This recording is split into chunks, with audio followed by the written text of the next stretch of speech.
1절에서 마지막 절까지 시편 40편 1절부터 10절까지 한 절씩 말씀 받겠습니다. 시편 40편 1절 마지막 절까지. 내가 여호와를 기다렸더니 귀를 기울이사 나의 부르짖음을 들으셨도다. 나를 기가 막힌 웅덩이에 수렁에서 끌어올리시고 내 발을 반석 위에 두사 내 걸음을 경공케 하셨도다. 새 노래 우리 하나님께 올릴 찬송을 내 입에 두셨으니 많은 사람이 보고 두려워하여 여호와를 의지하리로다. 여호와를 의지하고 교만한 자와 거짓에 치우치는 자를 돌아보지 아니하는 자는 복이 있도다. 여호와 내 하나님이여 주의 행하신 기적이 많고 우리를 향하신 주의 생각도 많도소이다. 내가 들어 말하고자 하나 주의 앞에 베풀 수도 없고 그 수를 셀 수도 없나이다. 주께서 나의 길을 통하여 들리시기를 제사와 예물을 기뻐 아니하시며 번제와 속죄를 요구치 아니하신다 하신지라. 그때 내가 말하기를 내가 왔나이다. 나를 가리켜 기록한 것이 두루마리 책에 있나이다. 나의 하나님이여 내가 주의 뜻을 행하기를 즐기오니 주의 법이 나의 심중에 있나이다 하였나이다. 내가 대회 중에서 의의 기쁜 소식을 전하였나이다. 여호와여 내가 내 입술을 닫지 아니할 줄을 주께서 아시나이다. 내가 주의 의를 내 심중에 숨기지 아니하고 주의 성실과 구원을 선포하였음에 내가 주의 인자와 진리를 대회 중에서 은희치 아니하였나이다. 여호와여 주의 긍휼을 내게 그치지 마시고 주의 인자와 진리로 나를 항상 보호하소서. 무수한 재앙이 나를 둘러싸고 나의 제약이 내게 미침으로 우러러 볼 수도 없으며 제가 나의 머리털보다 많음으로 내 마음이 사라졌음이니이다. 여호와여 은총을 베푸사 나를 구원하소서. 여호와의 속히 나를 도우소서. 나의 영혼을 찾아 멸하려 하는 자로 다 수치와 낭패를 당케 하시며 나의 해를 기뻐하는 자로 다 물러가 욕을 당케 하소서. 나를 향하여 아하 하는 자로 자기 수치를 인하여 놀라게 하소서.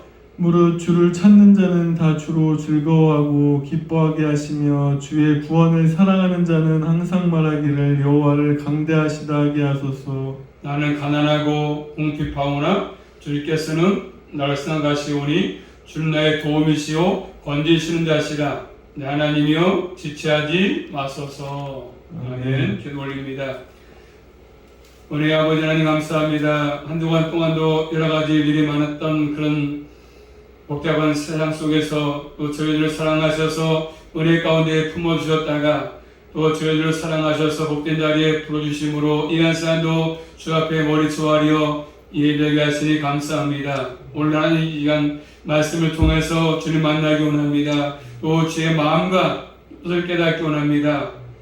주님께서 역사하셔서 올바른 말씀을 우리 깨닫게 하시고 또 마음 신비에 각인되게 하셔서 우리 인생 살아갈 때마다 말씀 붙들고 말씀대로 순종을 살아갈 수 있도록 우리 모두에게 은혜로 충만케 허락하여 주시옵소서.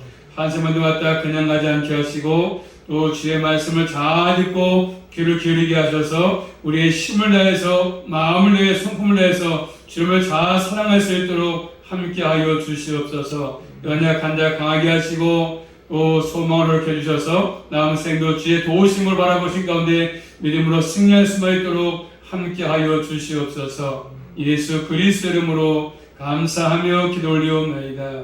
아멘. 제목 따라하겠습니다. 하나님께서 기뻐하시는 참된 제사. 이 시편 40편은 크게 두 부분 나눌 수 있습니다. 1절부터 10절 말씀, 그 말씀 보시면 감사의 내용이죠. 감사의 내용. 그 다음에 11절부터 마지막 절은 하나님께 간구하는 내용이죠. 간구하는 내용. 감사의 내용, 간구하는 내용, 간구. 나눠서 보게 되면 좋을 것 같습니다. 특별히 13절부터 17절 말씀은 이 말씀은 시편 70편과 똑같습니다. 시편 70편 내용과 똑같은데 시편 70편은 한번 찾아볼까요? 시편 70편 여기서 시편 70편은 몇 절이죠? 전부가 5절 5절을 구성해 있죠? 5절 근데 오늘 말씀과 거의 흡사한 내용의 말씀이 기록되어 있습니다. 그 내용이 같지 않습니까? 하여튼 그런 내용들로 지금 본문에 기록되어 있습니다. 자, 첫 번째로 우리 향하신 주의 생각이 있지 않습니까? 우리 향하신 주의 생각. 1절부터 5절 말씀 보시면 하나님께서 위기의 상황이죠. 벼랑 끝에 서 있는 상황에서 건져줬음을 감사하고 있습니다. 특별히 1절 말씀 보시면 내가 여호와를 기다리고 기다렸더니 귀를 기울이사 나의 부르짐을 들으셨다. 이게 고백하지 않습니까? 여호와를 기다렸습니다. 인내가 필요하죠. 기다리는 것은 인내입니다. 인내. 이 기다림은 그냥 앉아서 기다리는 것이 아닙니다. 귀를 기울였다. 이런 표현을 쓴 거 보니까 기도할 때 쓰는 표현이죠. 기도할 때. 기도하면서 은혜를 구하는 것입니다. 기도하면서. 시편에서 땅에서 귀를 기울여달라고 할 때는 항상 기도할 때 이런 표현을 썼던 것입니다. 예를 든다면 시편 34편 15절 말씀 보시면 한번 다가와서 읽도록 하게 해봅시다. 자, 시편 34편 15절 말씀 보시면 그 귀는 저희의 부르짖음에 기울이신도다 말씀하죠. 저희의 부르짖음, 의인들의 부르짖음에 기울인다 그 말씀하십니다. 그렇기 때문에 하나님의 귀는 기도하는 택한 백성의 그 음성을 기도에 귀를 기울인다고 말씀하죠. 우리가 기도할 주님이 들으신다고 말씀하십니다. 우리가 기도할 때 택한 백성과 관계 있습니다. 주의 백성이 기도할 때 하나님이 들으신다고 말씀하셨습니까? 귀를. 그리고 말씀 1절 바로 보니까 부르짖음 말씀 부르짖음 기도와 관계가 있습니다. 그러니까 다윗은 지금 본문의 다윗은 기도하면서 하나님을 기다린 것입니다. 그냥 기다린 것이 아니라 기도하면서 하나님을 기다렸습니다. 하나님께 자신을 드리면서 기도에 합당하게 해서 역사하기를 기다리는 것이지 않습니까? 그래서 하나님의 응답에는 때로 뭡니까? 기다려라 필요합니다. 기다림이 필요하 기다림.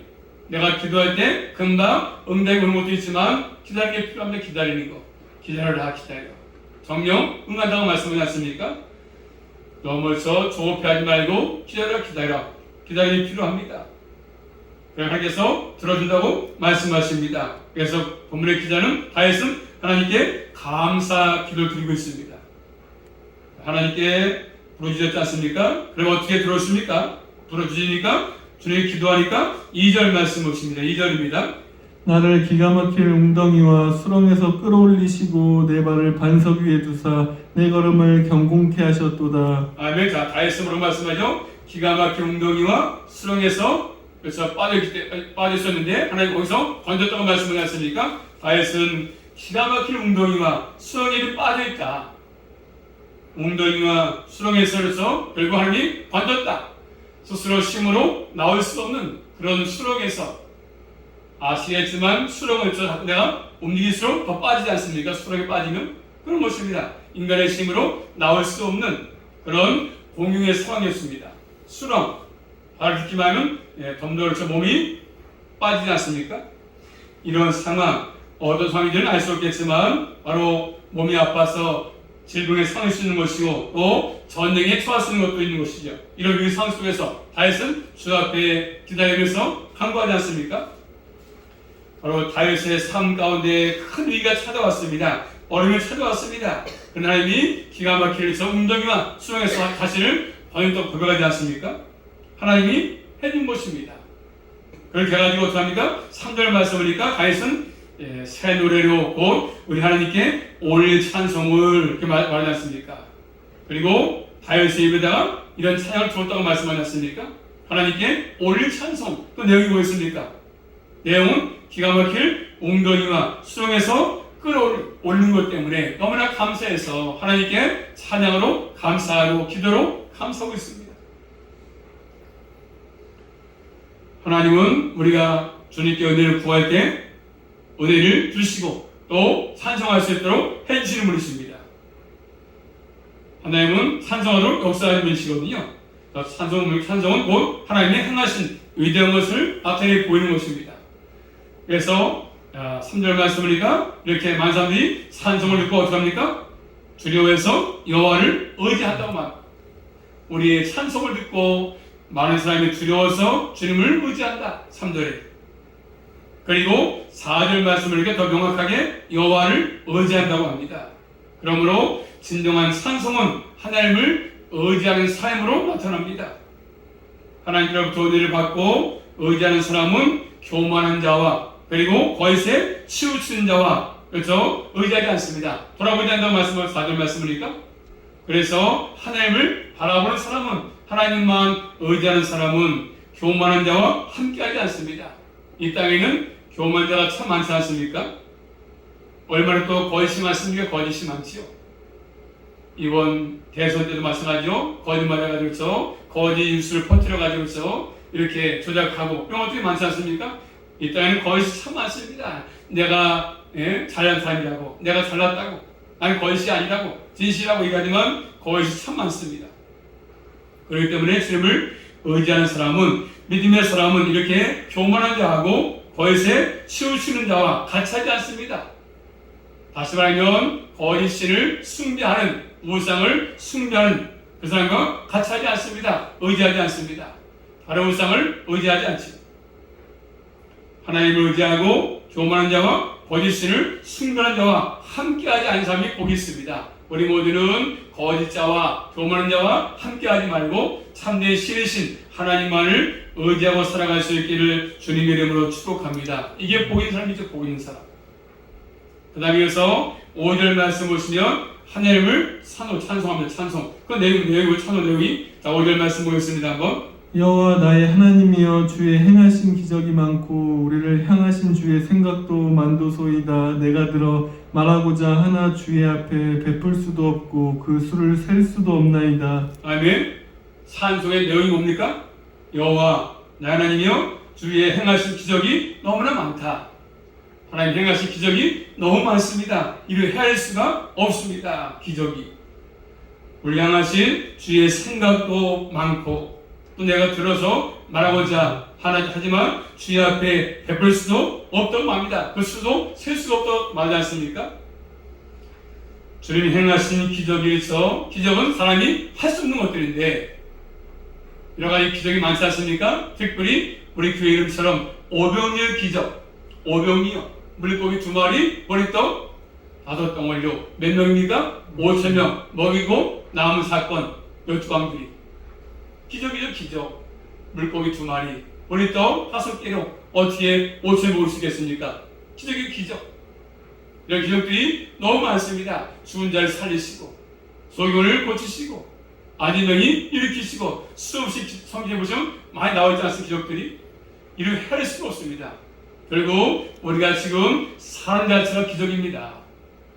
뭘 봐서가 아니라 내가 눈 뜨고 걷는 것이 기적입니다. 순간순간이 기적 속에 사는 것입니다. 하나님이 나와 함께하지 아니하시면 우리 1초도 1분도 살 수가 없습니다. 나에게 잠깐만 숨을 거두시면 숨 못 쉬게 하면 살 수가 없습니다. 그렇기 때문에 내가 숨 쉬고 있는 것이 기적입니다. 기적. 눈을 뜨는 것이 기적이고 깜빡이는 게 기적이고 먹는 게 기적이고 움직이는 게 기적입니다. 사람들 보죠? 기적적인 사진을 하면서 기적인지 몰라요. 몰라. 기적의 기적. 내가 걷는 거 기적의 내 힘으로 걷는 거. 이런 것이 참으로 많습니다. 주의 생각도 마찬가지죠. 하나님께서 자신의 백성을 돌보시는 위해서 생각도 많다. 하나님의 생각이 많으십니다. 그래서 택한 백성들은 하나님 행하신 기적과 생각을 경험할 수 있는 경험. 그 수는 너무 많아서 헤아릴 수가 없다고 얘기하고 있습니다.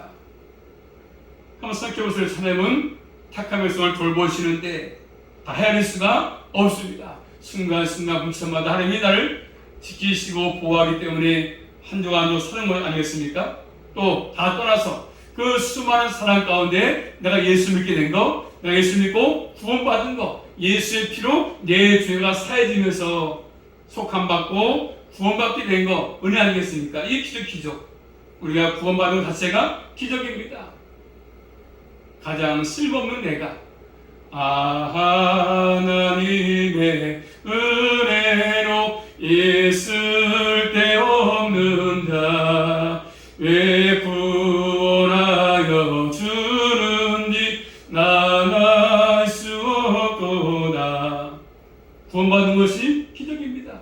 사람들은 예수가 믿어지지 않지만 하나님을 섬기지 못하지만 많은 사람들 가운데 잘난 분도 많지만, 많이 배운 사람도 많지만, 나는 못 배웠어도, 가진 것은 없어도 예수 믿게 된 거, 이 구원이 복 아니겠습니까? 가장 큰 기적입니다. 기적. 하나님께서 행하신 모든 것들이 이루어질 수가 없다고 말씀합니다. 그러므로 이것을 깨달으면 주 앞에 입으로 고백할 수밖에 없고 찬양할 수밖에 없는 것이지요. 우리 모두는 다시 한번 주님의 은혜를 기억하고 나 같은 죄인이 구원받은 것 감사하시며 입으로, 우리 마음으로, 우리 삶으로 하나님께 찬양하시며 살아갈 수 있기를 주님의 이름으로 축복합니다. 그 다음에 두 번째입니다. 8절 말씀 보시면 내가 주의 뜻 행하기를 즐겨오니 이렇게 말씀합니다. 6절부터 10절 말씀은 하나님의 은혜를 또 풍성한 인자하심을 받은 사람의 삶을 말씀, 진정으로 하나님께 헌신하는 삶을 살 수밖에 없다고 말씀합니다. 주께로부터 은혜를 받은 사람은 주님 앞에 나와서 헌신하고 충성하고 감사하고 봉사하고 그런 삶을 살 수밖에 없습니다. 그러면서 뭐라고 말씀합니까? 하나님께서 기뻐하시는 참된 제사가 뭔가를 말씀하십니다. 참된 제사가 뭔지. 자, 6절 말씀 보시면 주께서 나의 귀를 통하여 들리시기를 말씀하지 않습니까? 주께서 나의 귀를 통해서 내게 들렸다. 귀를 통하여 가르쳐 귀가 뚫렸다는 말이죠. 귀가 열렸습니다. 에바다. 과거에는 못 들었지만 내 귀가 열려서 말씀이 들려지고 말씀이 깨달아지고 내가 한 것이 아니라 주님께서 내 귀를 열어서 말씀이 자우하게 깨닫게 하시는 것들입니다. 들려지게 하는 것이죠. 이 은혜가 없으면 우리는 아무리 저 교회에 다녀도 말씀을 듣지 못하고 깨닫지 못하는 것입니다. 귀가 열리는 거죠. 에바다. 우리 모두는 귀가 열리고 입이 열리고 눈이 열려서 남은 생도 이런 귀한 것들을 보시며 살아갈 수 있기를 주의 이름으로 축복합니다. 주께서 귀를 열어주시고 말씀을 주신 것입니다. 자, 그 말씀 뭡니까? 제사와 예물을 기뻐 아니하시며 번제와 속죄를 요구치 아니하신다 이렇게 말씀합니다. 이게 무슨 말씀입니까? 구약에 보시면 제사가 있지 않습니까? 5가지 크게 번제, 소제, 속죄제, 속번제, 화목제가 있습니다. 그런 것을 드리라고 말씀했거든요. 그런데 말씀을 뭐라고 말씀하죠? 이런 것들. 하나님은 제사와 예물을 기뻐하지 아니하시고 번제, 속죄를 요구치 아니하신다 이렇게 말씀하고 있거든요. 이 말씀을 잘 이해할 필요가 있습니다. 이 말씀 한마디로 뭐겠습니까? 한번 따라하겠습니다. 형식적으로 드리는 제사를 말씀하죠. 아무 생각 없이 그저 형식적으로 나와서 드린 제사 예배를 말씀합니다. 한마디로 말하면 순종이 제사보다 낫다는 의미거든요. 순종이 제사보다 낫다. 제사 드리는 것보다 예배 드리는 것보다 순종이 낫다. 순종 없는 제사를 하니 기뻐하지 않는다는 것입니다. 그래서 구약성경 이사야서 1장 10절부터 17절 말씀 보시면 너희 소돔의 간원들아 여호와의 말씀을 들을지어다. 너희 고모라의 백성아 우리 하나님의 법에 귀를 기울일지어다. 여호와께서 말씀하시되 너희의 무수한 재물이 내게 무엇이 유익하뇨? 나는 수양의 번제와 살찐 짐승의 기름에 배불렀고 나는 수송아지나 어린 양이나 수염소의 피를 기뻐하지 아니하노라. 너희가 내 앞에 보이러 오니 그것을 누가 너희에게 요구하겠느뇨? 내 마당만 밟을 뿐이니라. 헛된 재물을 다시 가져오지 말라. 분양은 나의 가증이 여기는 바요. 월삭과 안식일과 대회로 모이는 것도 그러하니 성에 아울러 악을 행하는 것을 내가 견디지 못하겠노라. 내 마음이 너희의 월삭과 정한절기를 싫어하나니 그것이 내 무거운 짐이라. 내가 지기에 곤비하였느니라. 너희가 손을 펼 때에 내가 눈을 가리우고 너희가 많은 기도할지라도 내가 듣지 아니하리니 이는 너희의 손에 피가 가득함이니라. 너희는 스스로 씻으며 스스로 깨끗게 하여 내 목전에서 너희 악업을 버리고 악행을 그치고 선행을 배우며 공의를 구하며 학대받는 자를 도와주며 고아를 위하여 신원하며 가부를 위하여 변호하라 하셨느니라. 아멘. 뭘 말씀합니까? 순종 없는 제사를 말씀하죠. 겉으로는 저 많은 제사를 드리고 많은 기도를 하지만 수없이 기도 많이 하지만 순종 없는 제사, 순종 없는 기도 하나님이 기뻐하지 않는다고 말씀하죠. 수없이 해서 제사 드리러 오지만 그리고 마당만 밟고 간다고 말씀하죠. 오늘날 저 많은 사람들 그렇습니다. 참된 순종이 없이 그저 마당 밟고 왔다 갔다 하는 사람들, 그저 교회만 왔다 갔다 하는 사람들이 너무 많다는 거죠. 교회 안에도 수없이 많이 모이지만 아무 의미를 알지 못한 채 그저 사람의 분중 심령에 이끌려서 그저 왔다 갔다 하는 사람들, 하나님의 말씀에 참된 순종이 없다는 것이죠. 법에 귀를 기울이지 않는 제사, 뭐가 있습니까? 소돔과 고모라처럼. 소돔과 고모라 망할 때 의인 10명 없어 망했습니다. 그 소돔 고모라 성에 우리 대한민국에 이처럼 말한다면 믿음의 사람 10명이 없어서 나라가 망할 수 있다는 것이 망할 수 있습니다. 소돔과 고모라의 심판을 받을 수밖에 없는 멸망의 도시였습니다. 그렇기 때문에 오늘 말씀 7절과 8절 말씀 보시면 강조한 것이 뭡니까? 말씀의 순종이죠. 자신의 모든 것을 하나님께 드리는 헌신을 말씀하지 않습니까? 자, 7절 8절입니다. 그때 내가 말하기를 내가 왔나이다. 나를 가르쳐 기록한 것이 두루마리 책에 있나이다. 나의 하나님이여 내가 주의 뜻을 행하기를 즐기오니 주의 법이 나의 심중에 있나이다 하였나이다. 아멘. 내가 말하기를 내가 왔나이다. 그래서 자신을 기쁘게 주님께 드리지 않습니까? 이것은 뭡니까? 두루마리 책에 있는 데서 따르는 것이죠. 두루마리 책에 따라서 하나님 뜻을 따라서 행하기를 기뻐합니다. 말씀을 따라서 기뻐하는 것이죠. 그러므로 참된 헌신은 뭐겠습니까? 말씀을 따라서 주의 뜻을 따라서 순종으로 지명되는 것입니다. 순종. 우리 모두는 말씀을 나에게 주시는 말씀을 받아서 그 말씀에 순종이 필요합니다. 아, 저 말씀은 나에게 하는 것이 아니야. 저 사람이 하는 것, 저 사람한테 들어가는 거야. 그게 아니에요. 항상 뭐죠? 모든 말씀은 나에게 하시는 말씀이에요. 여러분에게 하시는 말씀입니다. 나 들으라고 나에게 주시는 말씀입니다. 그러므로 은혜를 깨닫고 참된 감사와 찬송을 그리고 순종으로 나타낼 수밖에 없는 것입니다. 그러므로 참된 말씀에 헌신하지 않는 찬송, 감사는 하나님께 의미가 없다고 말씀하십니다. 이 말씀의 참된 성취는 온전히 드러내신 예수 그리스도 통해서 나타내 보였습니다. 신약성경 히브리서 10장 5절부터 9절 말씀 보십니다. 한번. 그러므로 세상에 임하실 때 가라사대 하나님이 제사와 예물을 원치 아니하시고 오직 나를 위하여 한 몸을 예비하셨도다. 전체로 번제함과 속죄제는 기뻐하지 아니하시나니 이에 내가 말하기를 하나님이여 보시옵소서. 두루마리 책에 나를 가르쳐 기록한 것과 같이 하나님의 뜻을 행하러 왔나이다 하시리라.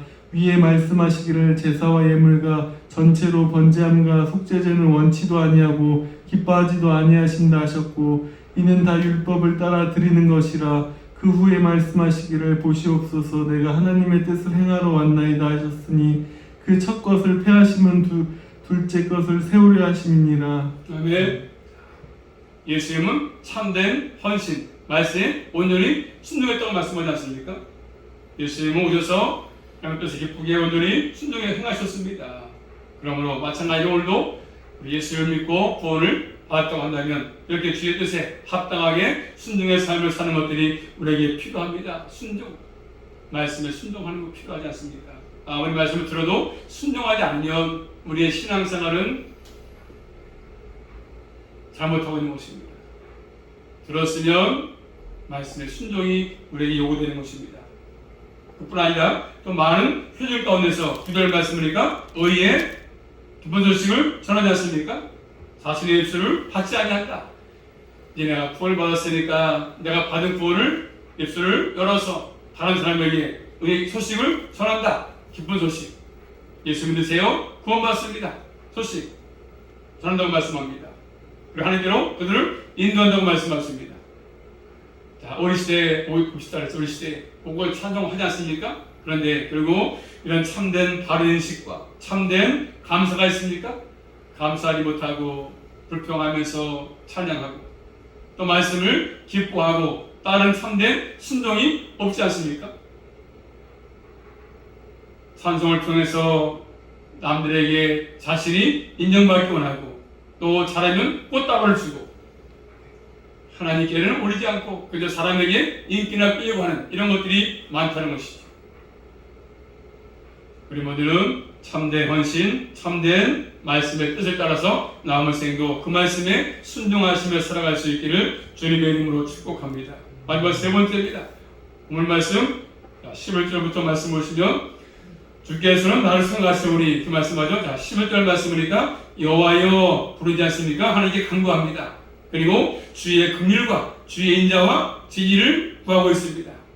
다른 것을 구한 것이 아니라 주의 긍휼, 주의 인자, 진리를 구하고 있지 않습니까? 그러면서 긍휼을 나에게 베풀어달라고, 인자를 베풀어달라고 지금 구하고 있습니다. 자신을 보여달라고 보여달라고. 수많은 재앙이 둘러싸고 죄악이 덮치고 있기 때문에 그런 것입니다. 자신의 죄가 머리털보다 많다고 지금 구박하지 않습니까? 하나님의 백성은 죄가 많으면 많을수록 낙심할 수밖에 없지 않습니까? 야, 내 죄가 참 크구나. 순간순간이 우린 죄 아닙니까? 죄로 태어나기 때문에 항상 죄를 짓습니다. 알고 모르고 죄를 짓지 않습니까? 죄를. 그럴 때마다 하나님의 은혜가 필요하지 않습니까? 하나님, 내가 오늘 잘못했습니다. 내가 죄 졌습니다. 회개하는 것이죠. 저는 정말 간절히 구하지 않습니까? 말씀 보시면 자, 본 말씀 14절 15절 말씀 볼까요? 시작. 나의 영혼을 찾아 멸하려 하는 자로 다 수치와 낭패를 당케 하시며 나의 해를 기뻐하는 자로 다 물러가 욕을 당케 하소서. 나를 향하여 하는 자로 자기를 수치를 인하여 놀라게 하소서. 아멘. 자, 다시 다윗의 생명을 멸하기 위해서 일조 천자가 있고 또 다윗의 해를 기뻐하는 사람이 있다고 말씀하죠. 그래서 항상 다윗을 보면서 하하 너 봐라 하나님을 잘못 섬기니까 그러지 않냐? 조롱합니다. 비웃습니다.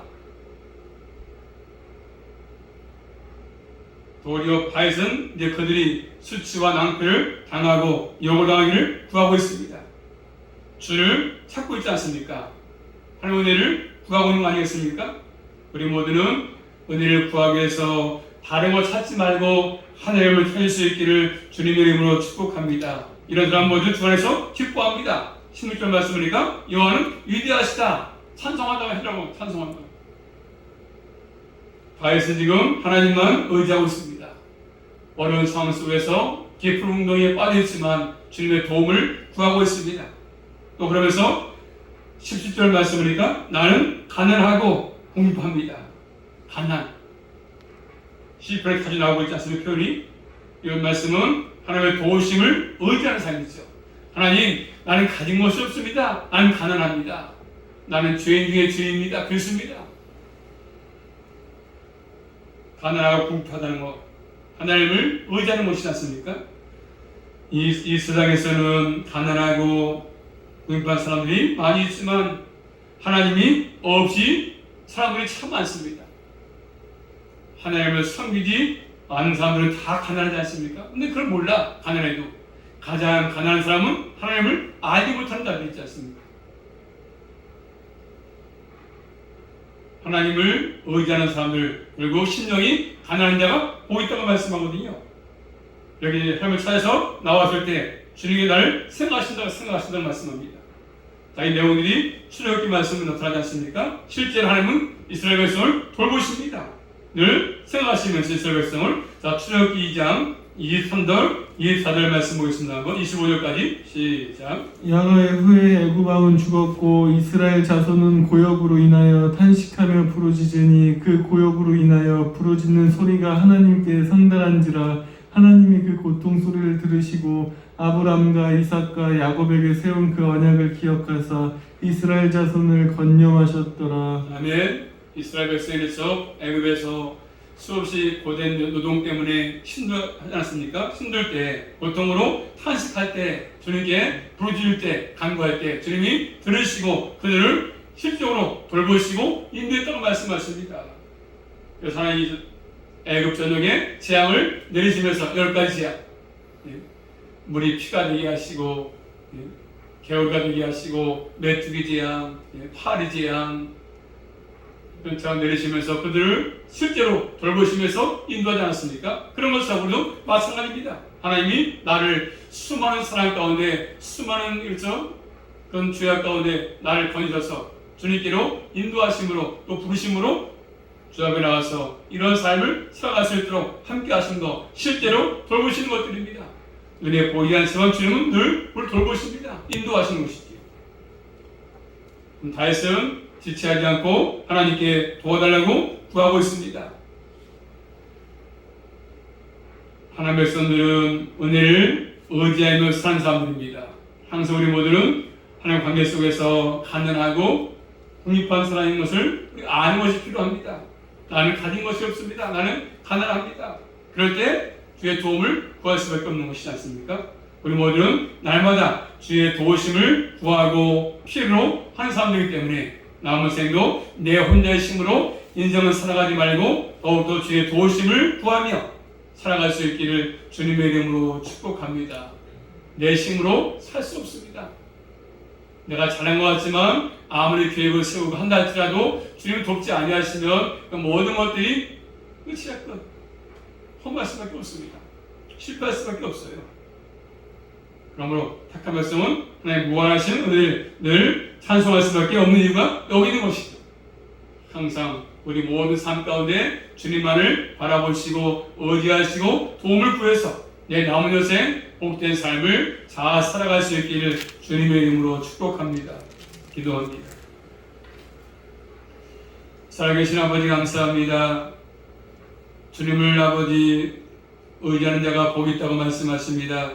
다윗은 깊은 수렁에 빠져 있습니다. 웅덩이에 빠져 있습니다. 그럴 때 사람 바라보지 않고 주님만 의지하고 또 주님의 은혜를 구하고 있습니다. 늘 죄의 땅에 살면서 어려움이 많습니다. 여러 가지 또 위기 속에 설 때가 많이 있습니다. 내 힘으로 어찌할 수 없는 것들이 많이 있습니다. 그럴 때마다 낙심을 자별하지 않게 하시고 또 주님 은혜를 구하게 하시고 주님 바라보게 도와주셔서 남은 생도 주의 도우심으로 일생 살아갈 수만 있도록 함께 해주시며 무엇보다 말씀에 순종할 수 있도록 인도하여 주시옵소서. 예수 그리스도 이름으로 감사하며 기도 올리옵나이다. 네.